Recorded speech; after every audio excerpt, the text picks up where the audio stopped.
Bienvenue dans cette nouvelle vidéo. Aujourd'hui je vous retrouve pour parler des sorties livresques du mois de novembre.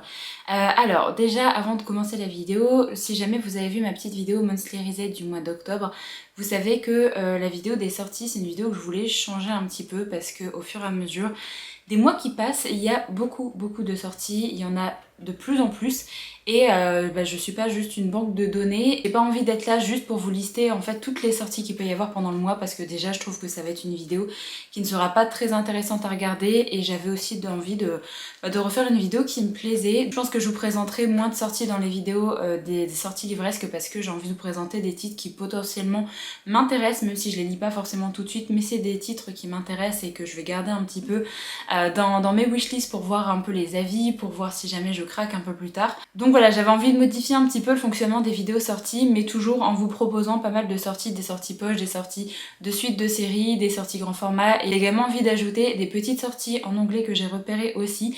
Là par exemple, il n'y a que 4 sorties en anglais que j'ai repérées là pour le mois de novembre, peut-être qu'il y a des mois où il n'y en aura pas du tout, je sais pas. J'avais bien envie d'ajouter ça également dans cette petite vidéo, peut-être que ça en intéressera certains ou certaines. Donc on va faire comme d'habitude, je vais commencer par vous présenter les sorties poche, après on passera au grand format. Alors on va commencer avec les poches et j'ai repéré 4 petites sorties. Le premier sort le 2 novembre, c'est The Butterfly Assassin de Finn Langman.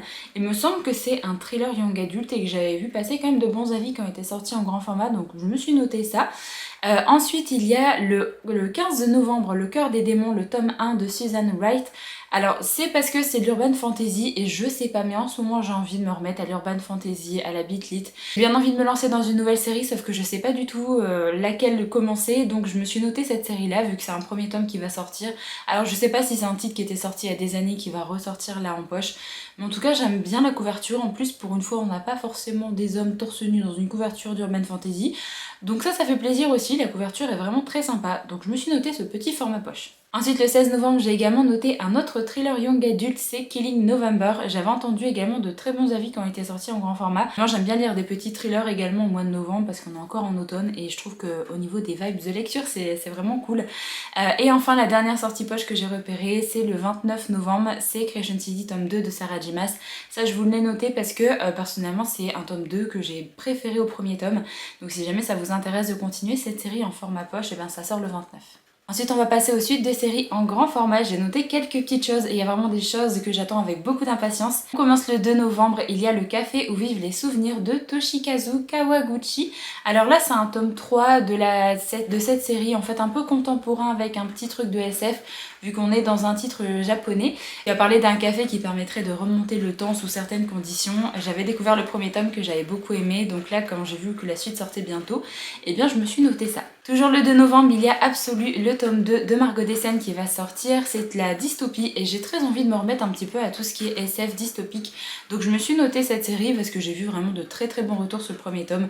De toute façon, il y a cette série-là et il y a la série de Marie-Lu également que j'aimerais bien lire, qui sont tous les deux des séries dystopiques comme ça. Donc je sais pas vers laquelle je vais me lancer, mais je pense que début 2024, il y en a une des deux qui va y passer. Le tome 3, je vous ai noté Les Chroniques de Keleana de Sarah J. Maas. C'est un petit peu le préquel de la série Throne of Glass, donc la série de Keleana en français. Ici on est sur un recueil de nouvelles avec quelques nouvelles qui se passent vraiment avant le début de la série. On passe ensuite au 8 novembre, j'ai noté Le Cœur du guerrier du soleil, le tome 2 de Sulintan. C'est une sortie que j'attends avec beaucoup d'impatience vu que j'ai beaucoup aimé le premier tome et là c'est la suite et fin. Alors il y a un autre roman qui est sorti dans cet univers là, mais c'est un ajout en fait à cette duologie. C'est vraiment la fin de l'histoire qu'on a découvert dans le premier tome et j'ai vraiment trop hâte. En plus j'aime beaucoup la couverture également.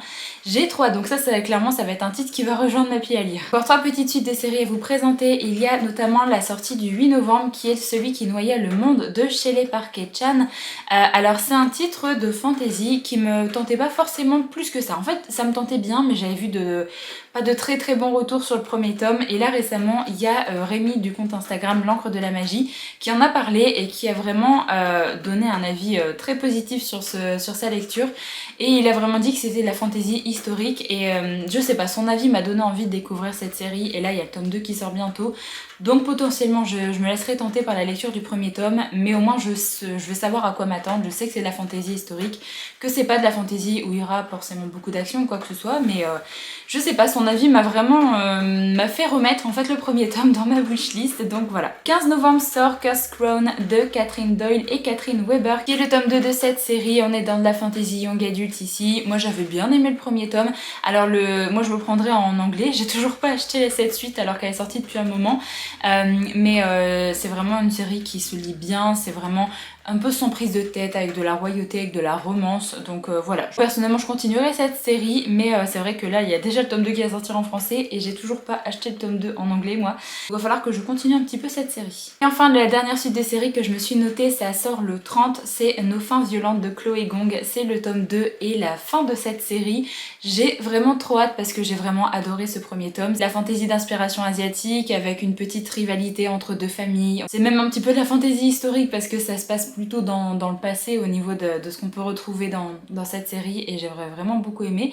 Et au vu de la fin du premier tome, ça donne très envie de lire la suite parce que j'ai envie de savoir comment ça va se finir. Ensuite, je vais vous présenter 4 petites sorties que j'ai pu repérer en anglais. Alors la première, le premier titre, c'est le titre où j'ai craqué sur la couverture parce que j'adore la couverture, je la trouve vraiment magnifique. Ça sort le 7 et c'est Wish of the Wicked, c'est de la romantasy et c'est de Danielle Page. Alors Danielle Page, pour ma part, je n'ai jamais lu cette autrice, je sais qu'elle a écrit des romans à 4 mains avec d'autres autrices, je n'ai jamais lu, mais voilà, je la connais par rapport à d'autres romans comme ça. Comme je vous l'ai dit, j'ai craqué un petit peu pour sa couverture, mais c'est aussi parce que c'est de la romantasy et qu'on va parler un petit peu de sorcellerie, je crois, de revanche, etc. Donc voilà, j'ai mis ça dans ma petite wishlist et j'attendrai de voir tomber un petit peu des retours. Ensuite, le 7 novembre, j'ai noté Bookshops and Bone Dust de Travis Baldry, qui est de la cozy fantasy. Le préquel à Legends and Latte, et autant vous dire que je ne sais pas si je vais attendre la traduction française, parce que j'avais attendu la traduction française pour le premier tome, mais là j'ai trop envie de lire ça potentiellement à la fin d'automne, début hiver, parce que au niveau des vibes, je sens que c'est ce que je vais avoir besoin là cet hiver. Et là, comparé au premier tome ça se passait dans un petit café, et là on est dans une librairie, donc autant vous dire que ça va être parfait. J'ai trop hâte de lire ce préquel et j'ai trop hâte de retrouver les personnages, de retrouver la plume de l'auteur. Et voilà, clairement que je vais craquer en anglais parce que j'aurai pas la patience d'attendre la traduction française. Toujours le 7, je me suis noté Check and Mate de Ali Hazelwood, c'est de la romance contemporaine, on va parler d'échecs. Personnellement, je n'ai pas besoin d'en savoir plus parce que c'est Ali Hazelwood et j'avais adoré moi Love on the Brain et The Love Hypothesis. Donc je veux continuer à découvrir cette autrice et je me suis bien sûr noté sa prochaine sortie. Alors j'ai plein d'autres titres encore d'elle à découvrir, j'ai uniquement découvert que 2 romans, alors il y en a d'autres qui sont sortis en anglais, donc j'ai encore de quoi faire. Je me suis quand même noté cette sortie parce que pareil, ça va rester dans ma wishlist. Et la dernière sortie en anglais, et pas des moindres, c'est Iron Flame qui va sortir le 7 novembre également, qui est le tome 2 de la série des Empyreans, il me semble que ça s'appelle comme ça, de Rebecca Yarros. C'est la suite de Fourth Wing. Vous verrez qu'il y aura un vlog qui arrivera sur la chaîne sur ma lecture du premier tome de Fourth Wing qui arrivera bientôt. C'est de la fantasy, on va parler un peu de dragons, etc. Enfin, je vous laisserai découvrir mon avis également dans la vidéo. Mais j'ai trop hâte de lire Iron Flame. Je pense que ça va être un livre que je vais me prendre et que je vais lire cet hiver également. Et en plus, j'ai vu qu'il était encore plus gros que Fourth Wing, donc ça va me prendre beaucoup de temps de lecture. Ensuite, j'ai repéré quelques titres en grand format. Le 2 novembre sort La Porteuse de Mort, qui sort chez Albin Michel Imaginaire. C'est un titre de SF. J'ai lu le résumé, ça me tente vraiment bien. J'aime bien la couverture aussi. Je me suis noté, c'est que c'était un space western sans temps mort et qu'on va suivre 2 personnages féminins avec un sacré tempérament. Voilà, enfin, personnellement, ça me tente vachement. Au niveau du résumé, ça avait l'air trop cool. Je vous mettrai sur l'écran, bien sûr. Mais je me suis noté ce titre-là parce que vraiment, il a l'air trop bien. Ensuite, le 2 novembre, je me suis également noté une autre sortie en grand format. Alors là, on est carrément dans un genre différent. Puisqu'on est dans un contemporain, c'est The Way I Used to Be de Amber Smith. Alors, je sais que ce livre a fait énormément parler de lui sur le BookTok anglophone. C'est un titre vraiment un petit peu comme 1000 baisers pour un garçon qui a fait le buzz sur le BookTok francophone. Là, ça a été le cas également pour ce titre, mais sur le BookTok anglophone. Et du coup, j'ai bien envie de savoir de quoi parle ce roman.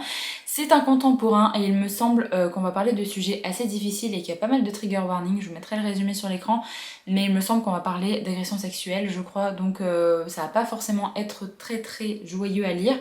Mais j'ai bien envie également des fois de lire des romans qui parlent de sujets forts comme ça, donc je me suis noté ce titre. Ensuite, le 9, j'ai noté une sortie que j'attends avec tellement d'impatience. Je crois que c'est l'une des sorties que j'attends le plus en cette fin d'année, c'est Babel de R.F. Kuang. C'est ici un titre de fantasy, je sais pas si on part un petit peu dans de la fantasy historique au vu du résumé. qui a apparemment des petites vibes Dark Academia, et tout ce que je sais c'est que ça se passe en fait dans un institut royal de traduction. Justement la traduction c'est un petit peu la thématique du roman. J'ai trop hâte, je pense que c'est l'un des livres qui me tente le plus là pour le mois de novembre, mais pour cette fin d'année, donc vraiment j'ai très hâte de l'avoir entre les mains et de pouvoir démarrer cette belle briquette parce qu'il me semble qu'il est quand même assez gros. J'ai noté pour une sortie du 22, Le sang et l'acier de Hélène Scheurer. Désolée si j'écorche le nom. C'est de la romantécie, on est ici sur un premier tome de trilogie, si j'ai pas de bêtises. Alors je me suis noté ce titre-là parce que au niveau du résumé, ça me tente bien. On va suivre Althea qui a que 3 ans pour devenir ce qu'elle a toujours rêvé d'être, une guerrière légendaire. Il est interdit aux femmes de manier des lames et elle s'est donc entraînée en secret toute sa vie. Désormais, elle se bat pour assurer sa place dans la guilde d'élite chargée de la protection des 5 royaumes.